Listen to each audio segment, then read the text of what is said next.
नमस्कार, खबरों की खबर में आपका स्वागत है।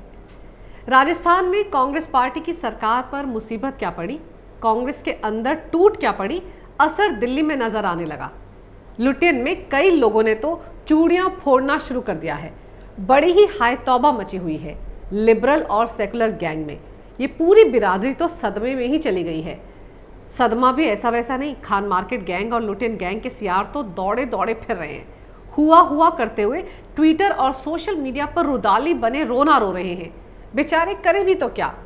दूसरों के घरों में लगी आग पर अभी तक तो हाथ ही सेकते रहे हैं, मजे ले लेकर कहानियां लिखते रहे हैं। देसी विदेशी मीडिया में भी 500 से लेकर 1,500 तक के डॉलर में अपने एजेंडे के हिसाब से इन कहानियों को बेचते रहे हैं। लेकिन अब ऊंट पहाड़ के नीचे आ गया है। अब जब इनके आका कांग्रेस आलाकमान समेत इनकी खुद की मांद में आग लगी है तो सारे हुआ करते हुए शहर की तरफ भागे जा रहे हैं। कौन समझाए इस बिरादरी को कि दूसरों का तमाशा बनाने वाले एक दिन खुद भी तमाशा बन जाते हैं। पर देखें, अब नींद से जागे हैं ये लोग। राजस्थान में सचिन पायलट को डिप्टी सीएम और कांग्रेस प्रदेश अध्यक्ष के पद से हटाए जाने के बाद सारी लुटियन बिरादरी में खलबली मच गई है। और इनके आका ने तो इस पूरे घटनाक्रम से कोई सीख ली ही नहीं है, जिसके दम पर कांग्रेस ने राजस्थान विधानसभा का चुनाव जीता था और उसे ही वहां के विधानसभा स्पीकर ने नोटिस भेज दिया है। खैर, एजेंडा सेट करके ट्विटर पर एक साथ हमला करने वाली खान मार्केट बिरादरी की नींद अचानक से टूट गई है।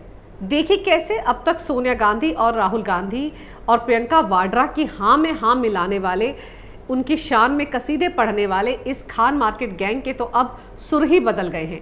अब तो ये सारे एक सुर में अपने आका कांग्रेस आलाकमान पर जमकर उंगलियां उठा रहे हैं। ट्विटर समेत सभी तरह के सोशल मीडिया प्लेटफॉर्म पर अब ये सब टूटती हुई कांग्रेस को समेट कर रखने की नसीहतें आलाकमान को दे रहे हैं। युवा नेता क्यों कांग्रेस से किनारा कर रहे हैं, क्यों पार्टी के अंदर युवा नेताओं की अनदेखी हो रही है, तमाम बातें अब राहुल गांधी और सोनिया गांधी को समझाई जा रही हैं। अब कौन समझाए इनको कि भैंस के आगे बीन बजाने से कोई फायदा नहीं होता। इस पार्टी में लोकतंत्र नहीं है। क्या ये लुटियन बिरादरी इस हकीकत को समझती नहीं है? अगर लोकतंत्र होता, पार्टी के नेताओं को, प्रवक्ताओं को पार्टी के अंदर चल रही उथल पुथल पर अपनी बात रखने की आज़ादी होती, तो पार्टी के प्रवक्ता संजय झा की हालत ऐसी नहीं हुई होती। क्या गलत कहा था संजय झा ने? सोनिया गांधी और राहुल गांधी को पार्टी में चल रही गुटबाजी के बारे में आगाही तो किया था, लेकिन देखिए कैसे पहले उन्हें प्रवक्ता के पद से हटाया गया और फिर उनकी पार्टी से ही छुट्टी कर दी गई। दूसरी पार्टियों को नसीहत देने वाले राहुल गांधी अब खुद किस मांद में छिपे बैठे हैं? क्यों डर के मारे चुप्पी साधे हुए हैं? अब क्यों नहीं बोलते कि उनकी पार्टी में उनके खिलाफ ही बगावत हो गई है? मजेदार तो यह है कि जैसे इनके आका राहुल गांधी पिछले दिनों अपना घर संभालने की बजाय चीन के प्रेम में डूबे हुए थे, वही हाल इस बिरादरी का भी है। अब यथा राजा तथा प्रजा ही तो होता है ना, तो ये बिरादरी भी कांग्रेस के अंदर चल रही गुटबाजी, खींचतान, बुजुर्ग वर्सेस युवा के इस खेल की तरफ ध्यान ही नहीं दे रही थी। ये सब तो चीन ने भारत की कितनी जमीन पर कब्जा कर लिया है, 10,000 चीनी सैनिक भारतीय सेना में घुस आए हैं, सरकार डर गई है, डर के मारे पीएम मोदी कुछ बोल नहीं रहे हैं, इसी तरह की तमाम अफवाहों को फैलाने में ही लगे हुए थे। क्या आलाकमान, क्या ये खान मार्केट पत्रकार, पूरी सेकुलर और लिबरल जमात इसी गोरख धंधे में उलझी हुई थी और इन्हें पता ही नहीं चला कि कब इनकी खुद की मांद में, खुद के कुनबे में आग लग गई। वो तो जब इस आग की आंच इन सब सियारों तक पहुंची तब ये शहर की तरफ भागे। चलिए आपको दिखाते हैं सोशल मीडिया पर किस तरह से लुटियन गैंग का रोना धोना मचा है। सेकुलर पत्रकार सबा नकवी को देखिए, कितनी चिंतित हैं वो कांग्रेस पार्टी को लेकर। अपने ट्वीट में वो लिखती हैं, एक एक करके सभी युवा पार्टी छोड़ रहे हैं, कृपया कांग्रेस पार्टी चिंता करो। सचिन पायलट ने भी ज्योतिरादित्य सिंधिया की तरह पार्टी के लिए पूरे तनमन से सालों तक काम किया है और हेमंत बिस्वा को कौन भूल सकता है, और कभी एक पार्टी हुआ करती थी। सुना आपने किस कदर चिंता में है ये लुटियन पत्रकार। कांग्रेस आलाकमान से हाथ जोड़कर गुहार लगा रही है सबा नकवी की कृपया नींद से जागिए। इसी बिरादरी की रोहिणी सिंह को देख लीजिए, 2 दिन से ट्विटर पर कांग्रेस आलाकमान की तरफ से लड़ाई लड़ रही हैं, कई तरह के कुतर्क ट्विटर पर बांटती फिर रही हैं, लेकिन वो भी सचिन के साथ हुए अन्याय पर लिख रही हैं। वो लिखती हैं, इसमें कोई शक नहीं कि अशोक गहलोत राजस्थान के एक लोकप्रिय नेता हैं, लेकिन गहलोत अपने विधायकों को एकजुट नहीं रख पाए। इससे कहीं ज्यादा ये मामला इस बात को दर्शाता है कि कांग्रेस आलाकमान नेताओं को मैनेज करने में फिसड्डी साबित हुआ है। इसी जमात की सागरिका घोष को सुनिए। वो ट्विटर पर लिखती हैं कि जयपुर में मचे घमासान का पुख्ता हल दिल्ली में बैठे कांग्रेस आलाकमान के हाथ में ही है। कब तक एक पार्टी इस तरह की टूट के चलते बची रह सकती है? कांग्रेस का एक बहुत काबिल डायनामिक लीडर ही पार्टी को चुनाव जिता सकता है और पार्टी में अनुशासन भी ला सकता है।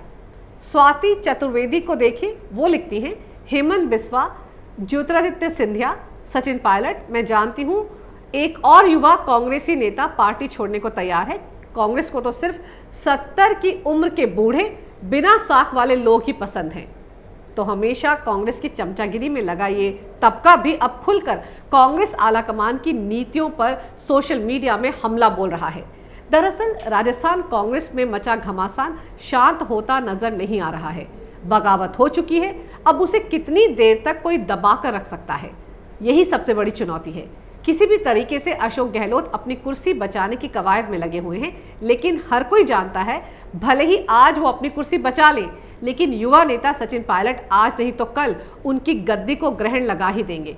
आप सोचिए, इस बार भी अशोक गहलोत ने किस तरह की रणनीति के तहत सचिन पायलट के खेमे के विधायकों को या तो घरों में बंधक बनाकर रखा, उनकी मूवमेंट पर रोक लगा दी, बाकायदा कुछ की तो गाड़ियों की चाबियां तक जब्त कर ली, उन्हें उनके निर्वाचन क्षेत्र में जाने का मौका ही नहीं दिया गया और साथ ही साथ राजस्थान की सीमाएं तक सील कर दी गई ताकि कोई भी विधायक दिल्ली की तरफ कूच ना कर सके।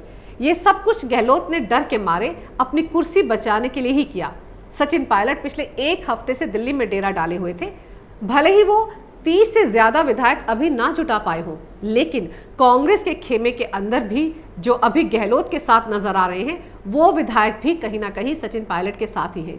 सचिन पायलट को डिप्टी सीएम के पद से हटाकर और पीसीसी चीफ के पद से हटाकर आखिर कांग्रेस आलाकमान क्या संदेश देना चाहता है? युवा नेता कांग्रेस के क्यों पार्टी छोड़कर जा रहे हैं? ये कांग्रेस पार्टी के लिए बेहद चिंता की बात है। कांग्रेस के पुराने बुजुर्ग नेता क्यों अभी भी पार्टी के ऊपर अपना एकाधिकार जमा कर रखना चाहते हैं? सबसे अहम बात यह है कि हर कोई जानता है कि सचिन पायलट ने कितनी मेहनत की थी। राजस्थान पार्टी अध्यक्ष के नाते उन्होंने 2013 के मुकाबले 2018 में पार्टी को ज्यादा सीटें दिलाई थी। ये कांग्रेस पार्टी को समझना होगा। अशोक गहलोत की अगुवाई में वो राजस्थान का चुनाव लड़ते तो इतनी सीटें कभी नहीं जीत पाते। खुद राहुल गांधी ने ये भरोसा दिलाया था मध्य प्रदेश में ज्योतिरादित्य सिंधिया को और राजस्थान में सचिन पायलट को कि अगर दोनों जगहों पर, दोनों राज्यों में कांग्रेस चुनाव जीतती है तो इन्हीं दोनों को मुख्यमंत्री की कुर्सी पर बैठाया जाएगा।